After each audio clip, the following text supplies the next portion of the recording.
Bonjour tout le monde, j'espère que vous allez bien. Bienvenue sur ma chaîne. Aujourd'hui, j'avais super hâte de vous tourner mon book haul du mois de février / anniversaire, puisque c'est mon mois de fête, j'ai eu énormément de livres. Donc, sans plus tarder, je vous présente tous les livres que j'ai reçus ou achetés ce mois-ci. Donc, on va commencer avec les livres que j'ai moi-même achetés. Le premier livre, c'est The Evolution of Mara Dyer, qui est le tome 2 de la suite de la trilogie que j'avais déjà commencé au mois de décembre. Je sais pas trop c'est quoi l'histoire, puis puisque j'ai beaucoup de livres, j'ai passé quand même super rapidement. Ensuite, j'avais To All the Boys I've Loved Before par Jenny Han, qui était également disponible en français. Et je l'ai tellement aimé que j'ai acheté la suite PS I Still Love You. Pour rester dans la thématique romance, amour pour le mois de février, je m'étais procuré également By Your Side par Casey West, qui raconte l'histoire de deux adolescents qui sont enfermés dans une bibliothèque pendant toute une fin de semaine. Ensuite, on avait un livre très attendu et très médiatisé dans le monde des young adults, et c'est Caraval par Stephanie Garber, qui est une histoire un peu cirque, un peu mystère, un peu fantastique, je crois. Et le dernier de la pile que j'avais très hâte de lire parce que j'étais très intriguée, c'est Sight par Neil Shusterman, qui est l'histoire de deux adolescents qui se voient l'obligation de tuer des gens. Dans le fond, c'est dans un monde un peu dystopique où les gens ne meurent pas. Il n'y a plus de faim, il n'y a plus de maladie, il n'y a plus rien qui fait en sorte que tu meurs naturellement. Donc, il y a des gens qui sont formés et engagés pour tuer des personnes en particulier pour amener la population à un nombre normal. Donc, ça a l'air super intéressant parce que les deux adolescents en question qui doivent endosser ce rôle-là n'ont pas envie de le faire, mais le triste sort fait en sorte que s'ils ne le font pas, ils se font tuer à la place. Donc, ça a l'air super action, mystère, meurtre, à voir. Pour la deuxième partie du vidéo, j'aimerais vraiment remercier mon chum qui m'a acheté ma liste complète de Amazon. Donc c'est lui qui va complètement financer la deuxième partie du vidéo. Je ne m'attendais vraiment pas à ce cadeau-là, mais je me suis retrouvée le jour de ma fête avec tous ces livres-là. Le premier, il s'agit d'un monde dystopique où les gens n'ont pas le droit d'aimer, et c'est Delirium de Lauren Oliver.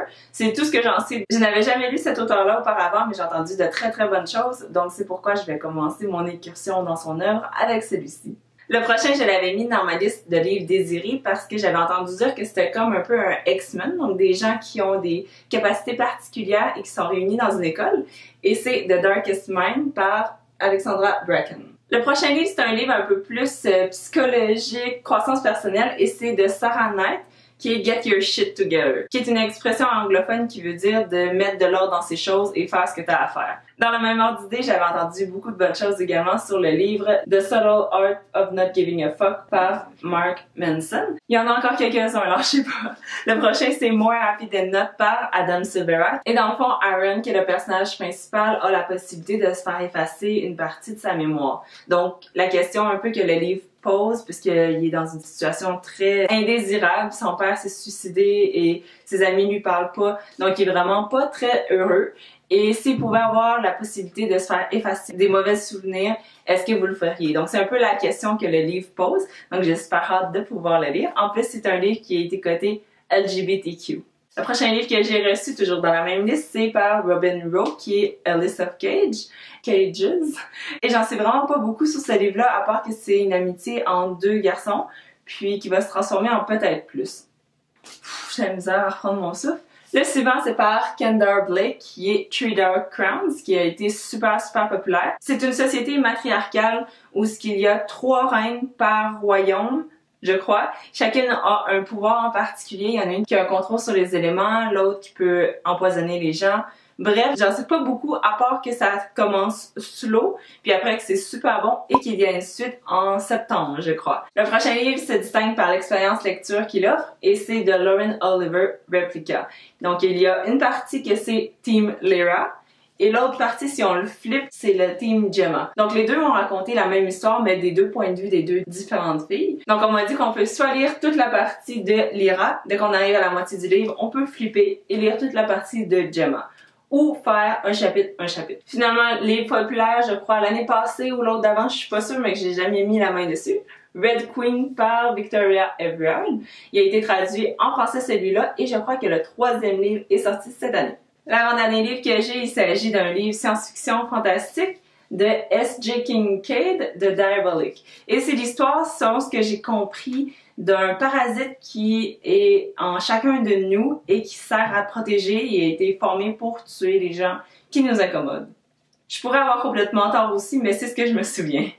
Et finalement, le dernier livre que j'ai, il s'agit d'un livre de Sarah J. Maas que je n'ai jamais lu, qui est super populaire dans le Young Adult fantastique, et c'est A Court of Mist and Fury, qui est très drôle parce que c'est le tome 2 de A Court of Thorns and Roses, que je n'ai pas encore lu. Je me gardais pour le mois de mars, puisque c'était une histoire un peu Belle et la Bête en réécriture, et puisque le film de La Belle et la Bête avec Emma Watson va sortir en mars, je me le gardais pour ce moment-là, pour me mettre dedans.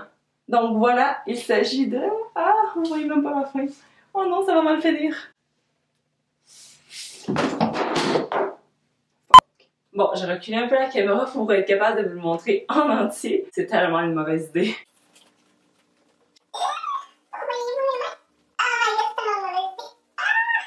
Et voilà, donc c'était mes 15-20 livres. Je sais pas trop j'en ai eu combien, il y en avait tellement ce mois-ci.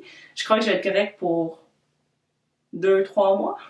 Mais attendez, il y en a plus. En effet, je suis super fière de vous dire que j'ai un nouveau partenaire de presse. Il s'agit du groupe Librex qui a eu la gentillesse de m'envoyer quelques livres. Et j'étais trop impatiente de le lire pour pouvoir attendre, donc je l'ai quand même filmé, juste pas la même journée. Je voulais vous annoncer que j'avais un nouveau partenaire de presse. Ils ont eu la gentillesse de m'envoyer un paquet de livres, donc j'ignore le contenu à 100%. Donc je suis super énervée de vous le présenter et de l'ouvrir avec vous comme il se doit. Donc je vois vite juste comme ça, quand même quelques livres. Wow, je suis vraiment contente, juste ça. Peu importe c'est quoi les livres. Donc le premier livre que j'ai, c'est La Belle Mélancolie de Michel Jean. Donc une super belle édition. Wow, j'adore la couverture, elle est super originale. Donc selon le résumé que je viens de lire à l'arrière, l'histoire se passe où Nunavik, dans une mine où il y a une série de meurtres, et le spécialiste en gestion de crise Arnaud Delagrave va devoir intervenir, et ces événements-là vont faire en sorte qu'il va être confronté à son passé. Donc ça a l'air d'une histoire assez particulière, pas trop longue à lire, et elle est publiée chez Libre Expression. Le prochain livre, c'est celui que j'avais demandé, et c'est le nouveau livre de Sylvie Lavallée, qui est psychologue clinicienne. J'avais lu ses autres livres et j'étais super impatiente de lire son nouveau livre qui est sorti le 6 février aux éditions Très Carré. Donc sans vous voler trop de punch, elle parle de la baisse de désir, elle parle aussi des couples qui sont ensemble depuis des années, les questions qu'on peut se poser. Également, êtes-vous en couple avec votre plan B? Une super belle question qui fait réfléchir. Donc j'ai super hâte de vous lire pour vous en faire une critique détaillée. Donc le prochain livre que j'ai reçu, il s'agit d'un recueil de nouvelles et de textes qui ont pour thème les Premières Nations au Québec et au Canada, et c'est sous la direction de Michel Jean, aux éditions Stanké. Le prochain livre... Oh, j'adore ce bleu-là. Ah, c'est Ça sent la coupe! C'est la nouvelle édition du livre de Mathieu Simard. Je sais qu'il va y avoir un film au cinéma qui va paraître avec nul autre que Louis-José Hood en juillet au cinéma. Donc j'avais super hâte de lire ce livre-là. Il va faire partie évidemment de mes livres que j'ai lus et qui ont été adaptés au cinéma. Donc je suis impatiente de lire dans ce coin-là, juin, juillet, pour vous faire une critique livre versus film. Et finalement, le dernier livre qu'il reste dans mon envoi, il s'agit de Patrice Godin, Boxer la nuit. Donc ça a l'air d'une histoire assez dramatique, psychologique. C'est l'histoire de Nick qui est un boxeur et d'Isabelle qui est une femme qui est blessée, et les deux vont se rencontrer sur une plage et vont réapprendre à aimer. Et voilà, donc c'était les livres que j'avais dans mon envoi. Un gros merci au groupe Librex qui m'a fait l'expédition. Donc je vous donne des nouvelles de ces titres sous peu. Donc voilà, j'espère que vous avez apprécié cette vidéo beau corps d'anniversaire et de février. J'ai eu énormément de plaisir à tourner, un peu de douleur puisque les livres m'ont tombé dessus à un moment. Likez la vidéo si vous l'avez aimé et vous pouvez me commenter dans le bas le livre ou les livres qui vous ont le plus intrigué ou que vous aurez envie de lire. Sur ce, je vous souhaite une très bonne journée. À la prochaine! Bye bye!